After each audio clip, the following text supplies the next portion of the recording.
So let's look at the impact of occupation in each country. Starting off with Cambodia, in the same way that Cambodia was less influenced by French colonization compared to Vietnam, Cambodia was also lucky when it came to the Japanese. Compared to Vietnam, their population escaped a lot of the brutalities which were inflicted on civilians by Japanese occupiers in Vietnam and other countries of Southeast Asia. Partially this is because of the smaller population. Also, Japan didn't see Cambodia as profitable, as viable, and as important as Vietnam. Even so, it still had an impact on Cambodia, the war. Japan forced France, Vichy France, to surrender some of Cambodia to Thailand.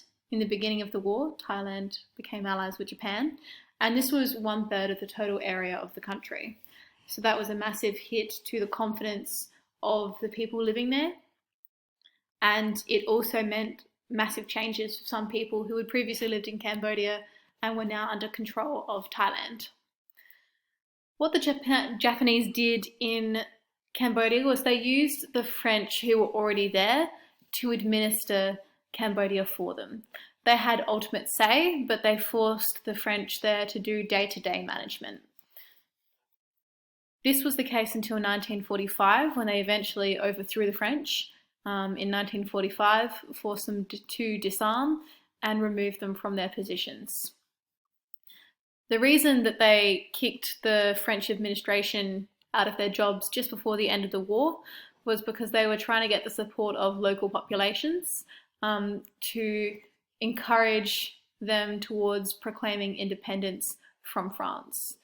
The idea of this was it would cause a lot of chaos, it would cause a lot of trouble in Southeast Asia for European powers who were returning, and it was hoped, it was a last-ditch effort towards improving the war effort for Japan.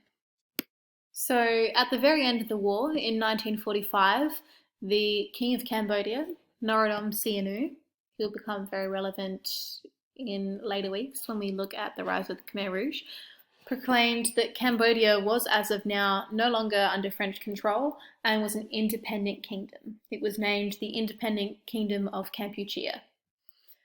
The Japanese government ratified, that basically means approved, the independence of Cambodia.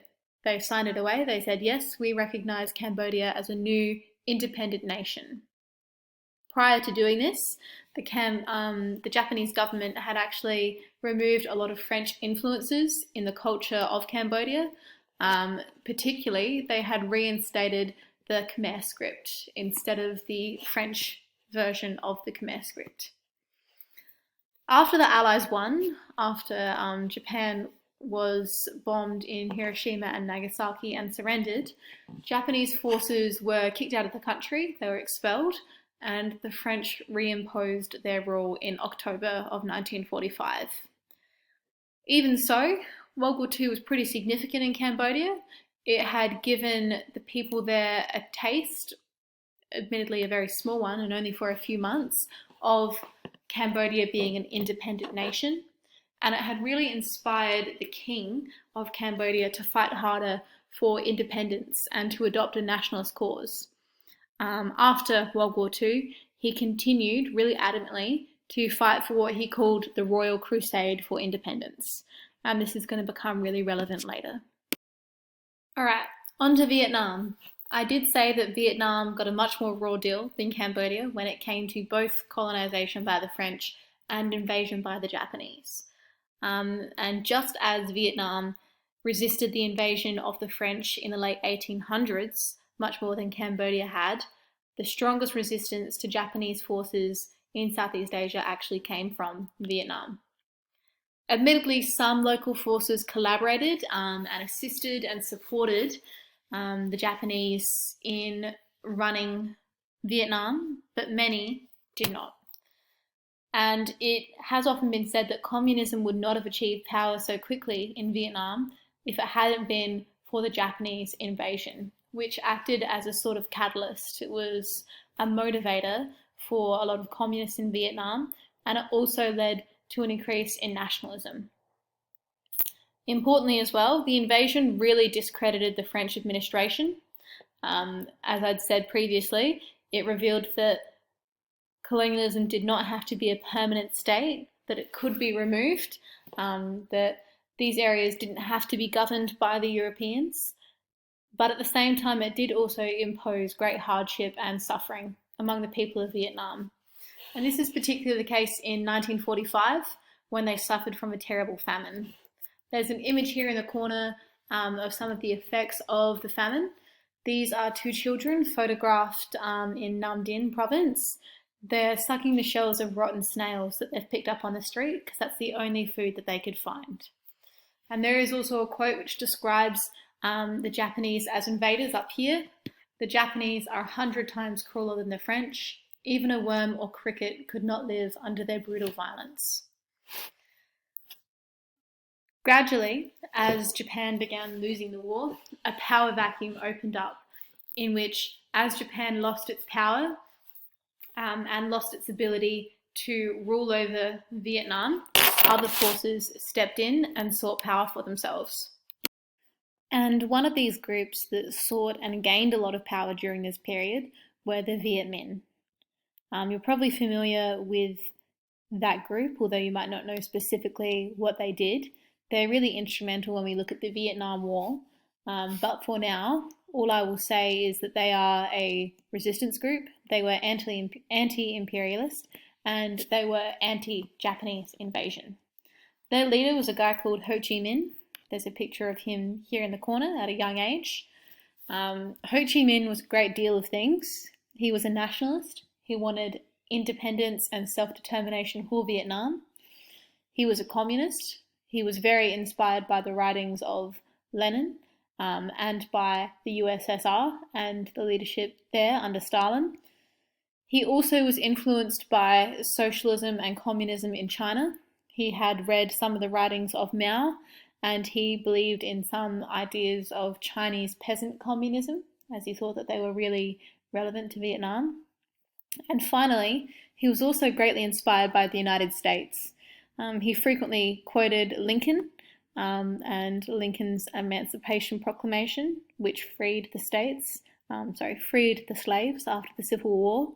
And he memorized the Bill of Rights and knew all of the words in that, and he sought those rights for people in Vietnam. During World War II, America were hoping for allies, and the US wanted allies within Vietnam to help them undermine and resist and weaken the Japanese from within the territory that they occupied. So the US supplied the Viet Minh with weapons. They armed them, and keep in mind as well that at this point the Viet Minh are guerrilla fighters. They are much smaller in number than the number of Japanese forces in Vietnam. Most of them don't have training and they fight very informally. Ho Chi Minh was very grateful for the support given by the US. At one point he called everyone who followed him the Viet American Army, and he praised the Americans as being pro-democracy for helping the Vietnamese people free themselves from the Japanese and the French. He saw them as a potential ally.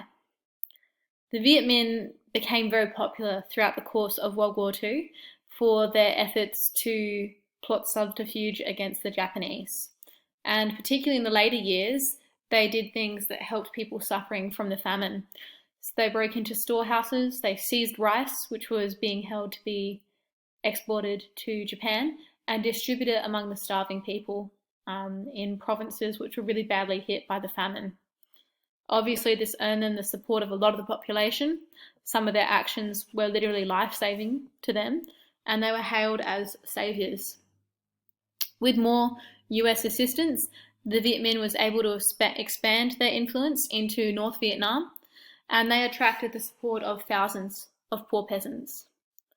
By 1945, a huge amount of people in northern and central Vietnam supported the Viet Minh, and they also had many admirers and allies in southern areas of Vietnam who were very keen to help them. Ho Chi Minh's justification for what he did and for leading the Viet Minh at this time is described as follows in the corner. He says, "Our people suffer under a double yoke. They served not only as buffaloes and horses to the French invaders, but also as slaves to the Japanese plunderers. Let us, all of us, Vietnamese, unite together. And this was his explicit aim the entire time, to throw off foreign forces who wanted to rule and to exploit Vietnam, and to have a nation for the Vietnamese, led by the Vietnamese. And the end of World War II saw what Ho Chi Minh thought to be the realization of this dream. Japan surrendered to British forces in Vietnam. They then were expelled, repatriated, and sent back to Japan. And the British moved to Saigon and prepared the ground for a French return. The British assuming that the French would return and retake control of their colony. However, at the same time, the Viet Minh marched into Hanoi and declared the end of French colonialism. This is known now as the August Revolution of 1945, and this saw the beginning of the Vietnamese government led by Ho Chi Minh, which during the August Revolution seized control of the capital of North Vietnam, which is Hanoi, and this group was ready to administer and control that region.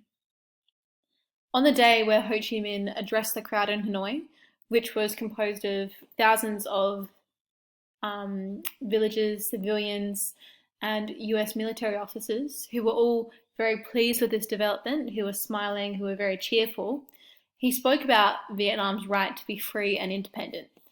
And in it, he quoted the US Declaration of Independence, which was written in the 1700s after the US had expelled the British from the United States. He stated, "All men are created equal. They are endowed by their Creator with certain inalienable rights. Among these are life, liberty, and the pursuit of happiness." And his speech made it very obvious that, as the Americans had centuries before, the Vietnamese were now forcing their colonizers out and taking control of the nation for the people who lived in there. However, the French were not too happy with this move, and we will be talking a little bit about the French reaction and the steps to another war that resulted next week.